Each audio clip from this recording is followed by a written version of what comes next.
You're watching Ed's Tech Tips, powered by the Captivated by Crosley crew.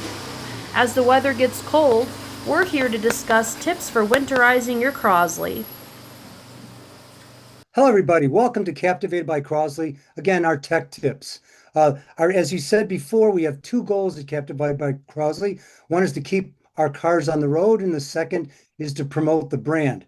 So today's topic is winterizing your Crosley. Ted and I have put down a few ideas, some old, some new, to help you kind of get your car ready for the winter if you're living where we live, where it's going to be really cold. So the first thing we wanted to say, and we've said it before, is we're not experts. We just have some general ideas, things that we'd like to repeat, make it easy for you through this video.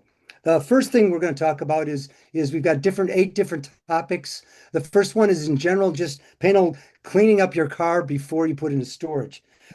It's simple: wax it, wash it, wax it, clean the interior. It sounds like common sense, but man, I tell you what, a breeze when you get your car in the spring and it's pretty clear and you don't have, like I do, fast food containers under the seats and whatever. Our second one is going to be basically specific fuel and engine topics. Ted. Okay, for this here, you should keep your tank full. You don't want a half tank. You don't want a quarter tank. If you keep it full, you're not going to get again condensation or water into your fuel. Secondly, you want to put additive in it. Now, there's several different types you could use. You could use a fuel stabilizer, which I highly recommend, with some Marvel Mystery Oil or sea foam and dry gas. After you figure out which ones you want to use, you should put them in, start the car, and take it for about a good 10-minute ride. So this way, the fuel will be pushed through the systems and you got it where you need it. Hey, So Ted, do you have a favorite? Do you have a favorite like of those brands? Are they all pretty equal? I like Seafoam is real good. Even Marvel Mist Oil, I definitely put dry gas in it because you never know if you have some water in the gas already. Yeah. And the ride, again, you said it kind of gets it into the whole system, so the fuel goes Yes, out to the carburetor. right. You want it to go through the carburetor. You want the cylinders to burn a little bit, especially like Marvel Mist Oil. That just lubricates everything. I've always done the gas additive. I've never driven the car.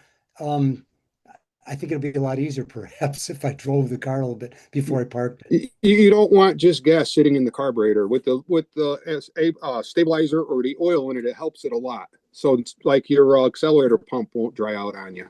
You know what? As I'm thinking, given that I've got tilts and carburetors, and I have a lot of trouble adjusting them, getting them running during the season when it's warm. So I think anything that I can do to keep it from being even more difficult in the spring is probably a good idea.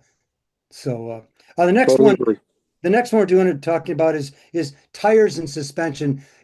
I've got a personal experience. So what I've learned a long time ago, having several convertibles that I parked in the winter, was that I pumped the tires up. I had radials, pumped the tires up. In those days, I had them up to 45, 50 pounds. Well, after a small conversation with Ted, I realized other cars were basically at 32 pounds most of the year. Crosley's are 22 to 24. So when Ted and I were talking, putting 48 in there, you got a balloon ready to pop. So I'm definitely going to scale back this year so I don't have a balloon on my all four corners of my car. Not only that, if you forget to check them when you take the cars out and you go for a ride without an air pressure in, boy, it'll scare the living bejesus out of you. I got to tell you, I did that.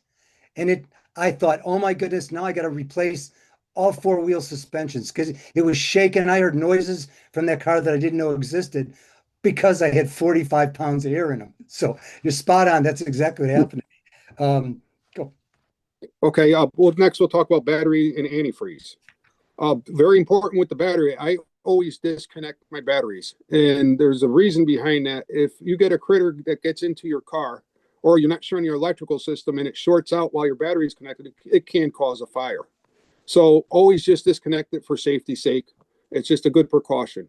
Secondly, I run battery tenders on my batteries. And that's a real good thing because they'll click on and off and keep your battery fully charged. And at the cost of batteries today, that's a very cheap insurance. And you can get the battery charger from trickle charger from about $17 around there, and well worth the investment. Now on your antifreeze, you want to make sure the car is cool. You want to go buy an antifreeze tester. You can get them from anywhere from, I found them for $1.57 at Walmart, all the way up to, if you want a high-end one, you're going to spend about $20.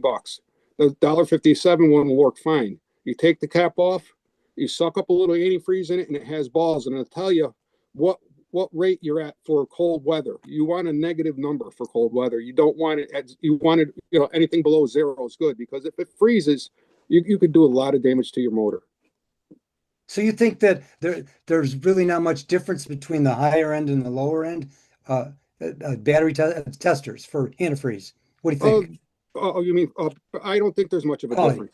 Right. Well, quality wise, you're only going to use it once a year. And at $1.57, you could buy one every year if you had to. Yeah. If you want something you're going to use on 7 or 8 different cars, sure, go spend the bigger money. But I'm just trying to keep it reasonable for you, is what I'm trying to do. Yeah, good idea. Again, I haven't done that, but my antifreeze is getting pretty old right now. I'm thinking that might make it a little easier in the spring as well if it's got and it's been running a little warm. So I think don't forget too, if you're driving your car a lot and it overheats, you tend to put water back in it. So now you're thinning the antifreeze out. So that's why you just want to be sure that you got the right protection you should have. So you mean that 4-blade fan that I used last year might not have been needed? I might have needed to add more antifreeze, or that could be exactly it. Oh, well, it was a lot of work putting the 4-blade in, but you know what? Maybe I should have just changed the antifreeze. Good point. I'll do that next year, right? There you go. The next piece is just a simple one about checking the interior of the body, interior of the car for protection, or just other parts of check. One is on the wiper blades, and if you got a CC Crosley 46 to 48, you got those wimpy little springs. They usually just fly off anywhere when you move the wiper, but to put something between the windshield and the spring to keep that from resting on the windshield, so you don't have to spend an extra $10 in 2 years because your wiper blades bent one direction. The next is maybe also an alternative is to put moisturizer tablets inside the car to keep it dry, maybe under the mats or whatever. But again, it's simple stuff, a little extra precaution. It sounds like a cliche to say a little extra precaution, but it does do well in the fall and the spring when you take that car out. Now Ted's going to talk about my favorite topic, rodents. Okay. Rodent prevention. Yes, mice do happen, and it's not a good thing. What I want to caution you guys is if you go out and you buy like decon, mouse and rat poison, you put it all around and you have an animal, and the animal grabs the rodent that ate it, that died, or the block itself and eats it, you're going to lose an animal, because that's made of blood thinner. Very bad for pets. You don't want it around your pets. There's a lot of natural stuff you can do out there, like peppermint oils, that work pretty well. And old school thing was you put down fabric sheets and Irish Spring soap, supposed to work. A lot out there to try. So I recommend you do something, try something, and always keep an eye out for rodents. They're not a good friend for your car. About I'm going to say about 10 years ago, with a couple of my convertibles, really old convertibles, I started putting dryer sheets in, and I had mice in my garage. I'm sure I live in a suburban area, but I've had no mice at all. I put them under the hoods, in the back mat, back of my wagon. And secondly, the real plus is in the spring, it smells lemony fresh. I mean, it's a good nice prevention. smelling. It doesn't hurt to try, Now, where do we put these cars, Ted? Anything about the environment? Well, storage. You want to try and find good dry storage. If it's on a gravel floor, you could put a tarp down so you have a vapor barrier. You want it a little, I don't mean leave the windows open, but a little airflow is good to have for this stuff. If you're going to cover it, you want something that's breathable, because if you use like a plastic tarp or something like that to cover your car, it can damage the paint. Let me mention that one. I have another car. I put a plastic. I call it a shower cap. It's a plastic bag for basically rain if it's in the summer, etc. And I left it on. And the sun baked it, and it's a black car. It left an oil residue that literally took me about 4 hours to rub off. At first, I had to try see if I was going to rub off the paint, and secondly, it was so much work because I didn't put that barrier between the actual paint and this plastic vinyl item that basically ruined the car for quite a while until I got working on it. So trying to think what else about go. Well, next, if you're going to have it in storage, you just don't want to close the doors and walk away. That's the worst thing you do. You want to check in every month or so on your car. And what I mean by checking in, you look around the edges of the garage, see if you see any mouse droppings. You're looking for places animals could be getting into your car. You look inside your car to make sure there's no mouse droppings. I like starting my cars during the winter, and I'll let them run for a good 5-10 minutes just to keep them keep them running. Some people want to store it, that's fine, but I always try and keep mine going. Until we started talking about this, I'm winterizing the car. I just put the cars, I squished two of them in one bay of a tiny old garage because they're small, but I never started them, never did anything once they were parked. And after you and I talked a bit, it sounded like, oh my goodness, this is something that just makes a whole lot of sense instead of Well, in our winters lasting 3, 4, 5 months. right. That's a long period to Well, just see, sit. if you're going to do that, then I recommend you take your spark plugs out, get a can of Marvel Mystery Oil, and put 3 or 4 shots down each cylinder. So this way, at least your rings get some lubrication on them while they're sitting. And before I'd started, I'd do the same thing.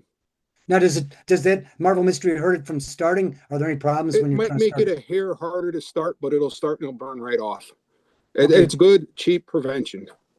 and it'll smoke up my neighborhood really well. It will smoke a little bit. It's not going to smoke like crazy, but it'll smoke a little, but it'll go away. It's not going to But hurt anybody. and now wait, on the serious side, it won't Yep. follow my plugs. Do I have to replace the plugs with that stuff? What do you If you suggest use there? way too much, yes. If you use a Okay, little, it's just going to burn off.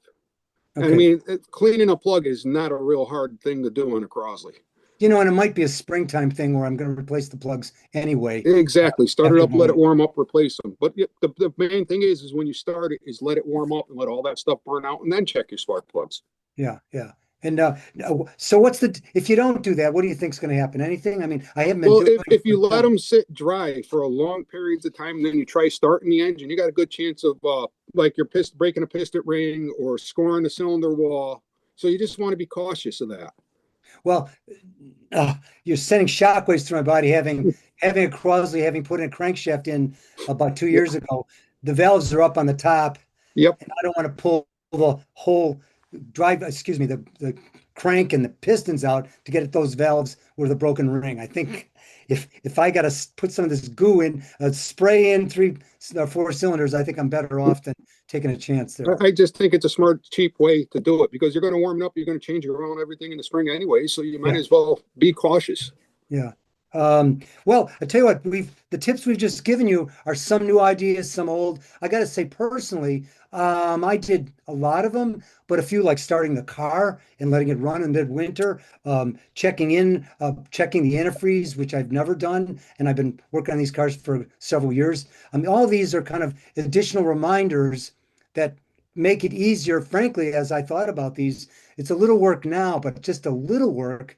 And in the springtime, we'll be ready to go. It's really neat when you just let the air out of the tires, if you remember, and then get the car back on the road.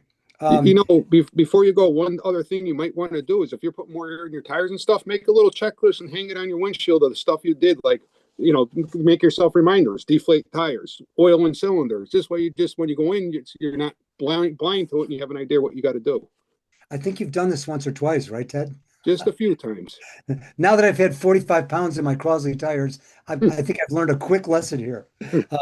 Anyway, well, thank you. Thank you for joining us. For the Crosley owners, again, for helping you guys put your cars away in storage, especially if you're in cold climates. The next thing that we're working on in our tech tips is a phone call, what to ask if you're calling in on a car and want to get some general ideas on what to look for and get some answers. And then later on, immediately following, we'll be doing tech tips on the walking around the car outside and inside. And those two items, I've just applied those recently to a car I'm looking at. And oh my goodness, even though I thought I knew some of the stuff, they were really, really helpful because I had them in my back pocket. So again, for Ted, Ted, and me, Captivated by Crosley CCOC. Thanks for joining us. We look forward to seeing you again. And remember, all of our stuff is free. Check out the links up below and get in touch with us. We'd love to respond to your questions. Thank you so much.